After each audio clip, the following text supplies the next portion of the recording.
नमस्कार, मैं मोमिन नाज़रेत और स्वागत आपका हमारे चैनल मावल सफ़ायर में।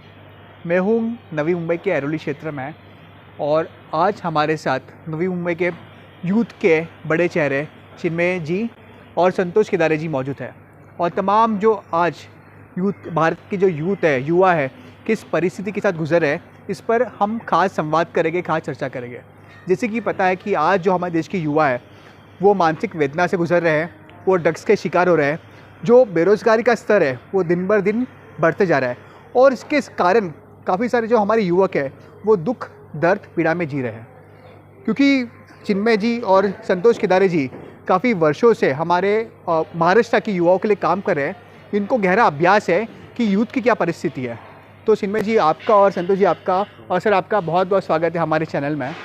चिन्मय जी सबसे पहला सवाल मेरा यही है कि आज जो यूथ का परिस्थिति है और जो अनएम्प्लॉयमेंट रेट बढ़ते जा रहा है, जो सरकार ने वादा भी किया था 2 करोड़ रोज़गार देने का, उसका भी कहीं ना कहीं जो रिज़ल्ट है वो हमें देखने को प्राप्त नहीं हो रहा है। इसको आप कैसे देखते हो? कैसा है कि जैसे अभी गवर्नमेंट ने तो कहा था कि 2 करोड़ जॉब्स देंगे, लेकिन मुझे जैसे कि हम लोग महाराष्ट्र में देखते हैं तो ये जो परिस्थिति बिल्कुल उलट तरीके से चल रही है। जैसे कि रोज़गार देने की बात हो रही थी, लेकिन ऐसे अभी दिख रहा है जैसे गवर्नमेंट बनी है तो महाराष्ट्र के बाहर जॉब्स जा रहे हैं। मतलब कि बहुत सारे जो जॉब्स है वो महाराष्ट्र के बाहर गुजरात में जा रहे हैं पर्टिकुलरली। सो ये सही नहीं है कि यहाँ के जो लोग हैं, तो अगर यहाँ का युवा फिर क्या करेगा यहाँ पे। जो यूथ का जैसे कि बहुत सारे हम लोगों ने देखा है कि कोरोना काल से बहुत सारे जो जॉब्स है वो लोगों के चले गए और उसमें लोगों का जो बिज़नेस कर रहे थे उनका बहुत लॉसेस हुआ।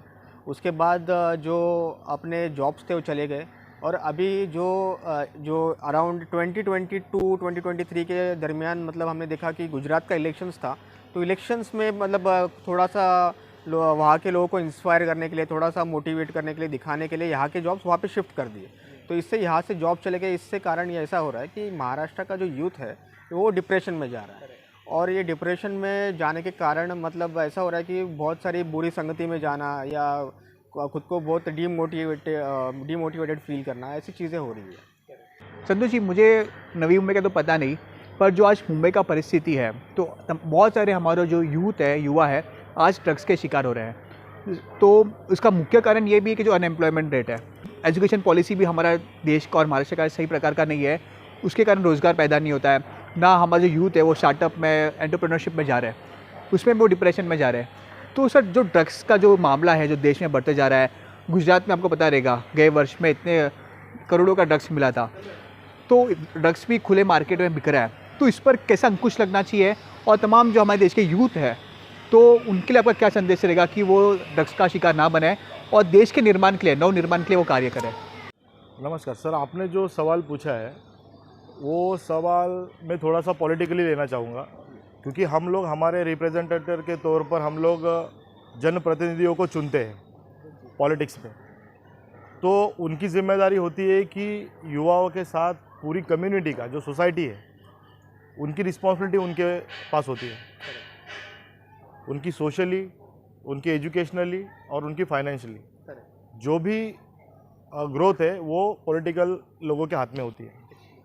आज के डेट में हम लोग सभी लोग जानते हैं कि पॉलिटिक्स में भीड़ इकट्ठा करने के लिए ये लोग क्या धोरण अपनाते हैं। जो लोग यूथ को, युवाओं को इकट्ठा करने के लिए, भीड़ जमाने के लिए अलग अलग तरीक़े का इस्तेमाल करते हैं, उसमें ये सब चीज़ें आती है जिसके बारे में हम लोग बात कर रहे हैं। और दूसरी बात आपने कही बेरोज़गारी की, तो बेरोज़गार युवा रहेंगे तभी तो इनकी सभा में जा पाएंगे। अगर युवा जॉब करेंगे तो इनकी सभा में कौन जाएगा? हम लोग अभी बहुत सारे वीडियो सोशल मीडिया में वायरल होते हैं, देखते हैं हम लोग कैसे दारू बांटी जाती है, कैसे पैसे बांटे जाते हैं। तो ये सब जो चीज़ें हैं, हम लोगों ने जिनको रिप्रेजेंटेटिव के तौर पर चुना है वही लोग हमारे ऊपर उसको थोप रहे हैं, लेकिन उसके पूरे अगेंस्ट में दिल्ली की सरकार काम कर रही है और उनसे हम लोग कुछ तो सीखने का काम कर रहे हैं। आज हमारे माध्यम से जो स्लम्स में हम लोग देख रहे हैं, स्लम्स में बहुत बड़े पैमाने में ये चीज़ें हो रही है और इसके लिए जिम्मेदार कौन है? तो या आम नागरिक या युवा नहीं है, क्योंकि अगर हमारे आसपास अगर ये चीज़ें रहेंगी तो युवा उसके चपेट में आएंगे। इधर चीज़ जैसे आप बात एक स्लम्स का भी करते हैं, क्योंकि आज लोगों को एक अच्छा आशियाना नहीं मिल रहा है, घर नहीं मिल रहा है, तो उसको लेकर भी जो हमारे बुज़ुर्ग हैं, सीनियर सिटीज़न है, वो भी आज मानसिक वेदना में है। जैसा मुंबई में SRA का और म्हाडा का बहुत बड़ा इशू है, तो आपके नवी मुंबई क्षेत्र में भी स्लम्स का इशू है, जैसा आपने बताया, जिक्र किया था ऐरोली का, रबाले का। तो सर जो स्लम्स का इशू है, इस पर लोगों को कभी समाधान मिलेगा? और आम आदमी पार्टी के, क्योंकि आप बड़े लीडर और बड़े चेहरे हो नवी मुंबई के, तो क्या योजना, क्या प्लान बनाया है आपने कि यदि आप सत्ते में आते हो तो लोगों को उनका घर और उनका जो आशियाना है वो लोगों को मिलेगा?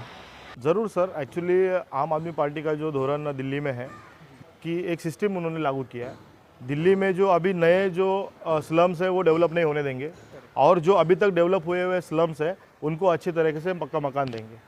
लेकिन नवी मुंबई जो प्री प्लान सिटी है, 1970 में जो सिडको बना, उसके बाद में 1992 में महानगर पालिका म्यूनसिपल कॉरपोरेशन बना, उसके बाद 30 साल बीत चुके हैं, लेकिन फिर भी इसके बारे में कोई सवाल उठाता नहीं है।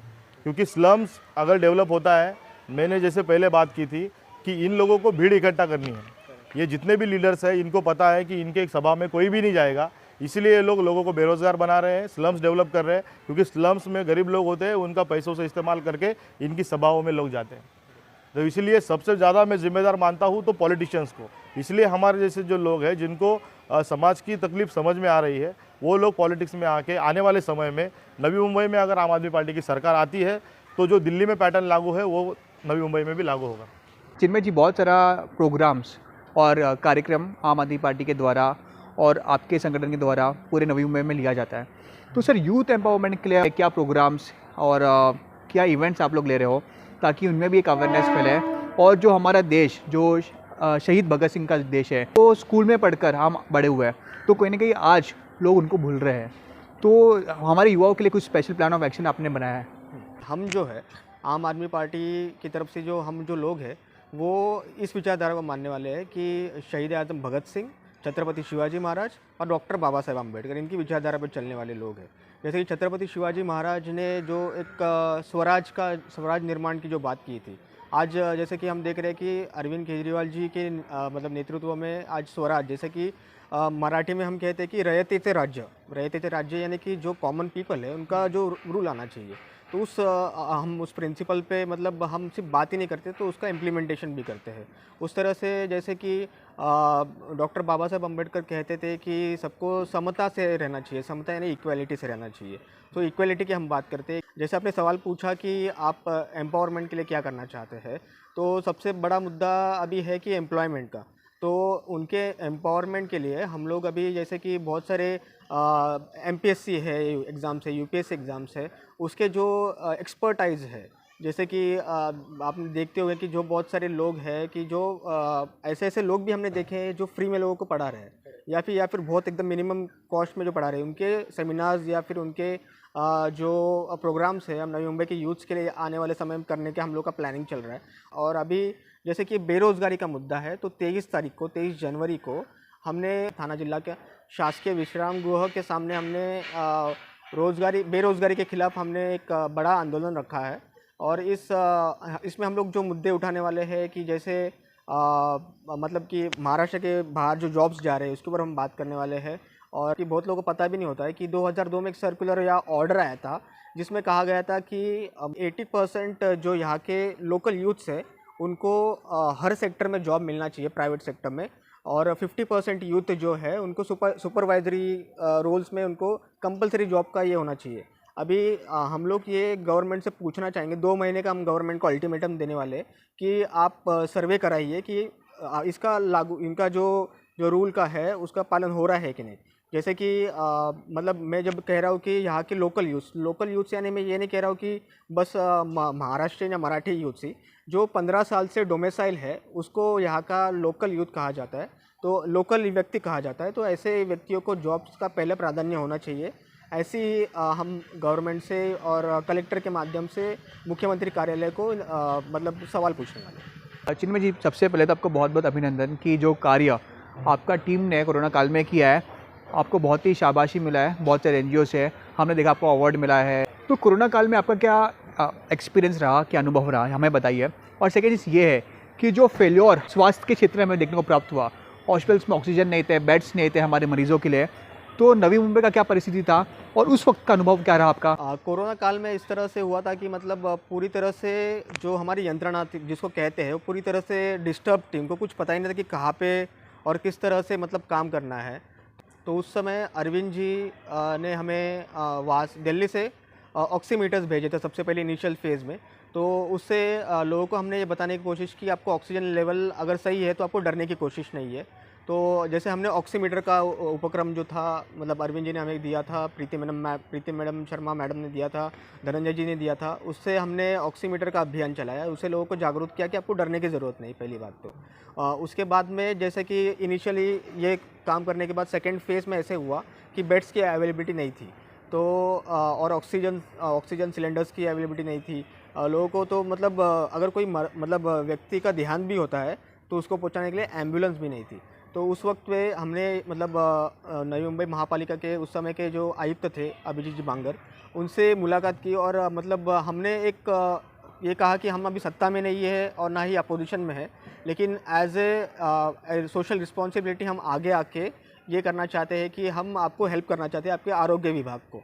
तो उनका भी एक पॉजिटिव रिस्पांस था, उन्होंने भी हमको मतलब काम करने का मौका दिया और हमने एक हेल्पलाइन सेटअप किया था। उस हेल्पलाइन के माध्यम से मतलब इस तरह से लोगों के जो कॉल्स आ रहे थे ना, बहुत ही मतलब वो थे कि मुझे तो पता है कि मैंने कॉल उठाया था तो नई मुंबई आम आदमी पार्टी के नई हेल्पलाइन नंबर पे, तो उस पर मुझे एक व्यक्ति ने सवाल पूछा था कि मुझे कोरोना हो गया है तो रात में मुझे सोते वक्त मास्क पहन के सोना चाहिए था। मतलब इस तरह से लोग डरे हुए थे।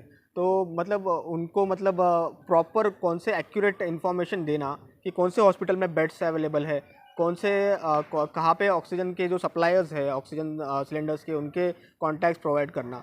और इस तरह से हमने ऑलमोस्ट मुझे लगता है कि 400 से 450 लोगों की नई मुंबई में जान बचाने में आम आदमी पार्टी का एक योगदान था, ऐसा मैं कह सकता हूँ। दिनेश जी, आप भी आम आदमी पार्टी के समर्थक हो और नवी मुंबई के जाने माने समाज सेवक हो।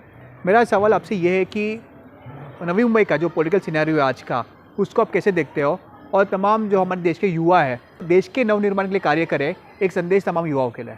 एक्चुअली हम लोग आम आदमी पार्टी को सपोर्ट इसलिए कर रहे हैं क्योंकि हम यहाँ इस जो प्रस्तावित पार्टियों से परेशान हो गए हैं, क्योंकि इतने सालों में देखा कि हमने इतने आशाएं रखे थे कि हमारे लिए बहुत सारे काम कर सकते थे वो, और उन्होंने किए नहीं है। वादे तो बहुत किए पर काम कुछ नहीं किए, इसलिए हम परेशान होकर ऑप्शन ढूंढ रहे थे।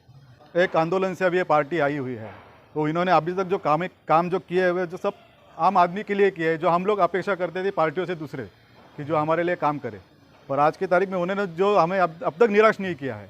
तो इसलिए हम इनसे आशा करते हैं और अपेक्षा करते हैं कि ये हमारे लिए काम कर सकते हैं, इसलिए हम इनसे जुड़े हुए हैं।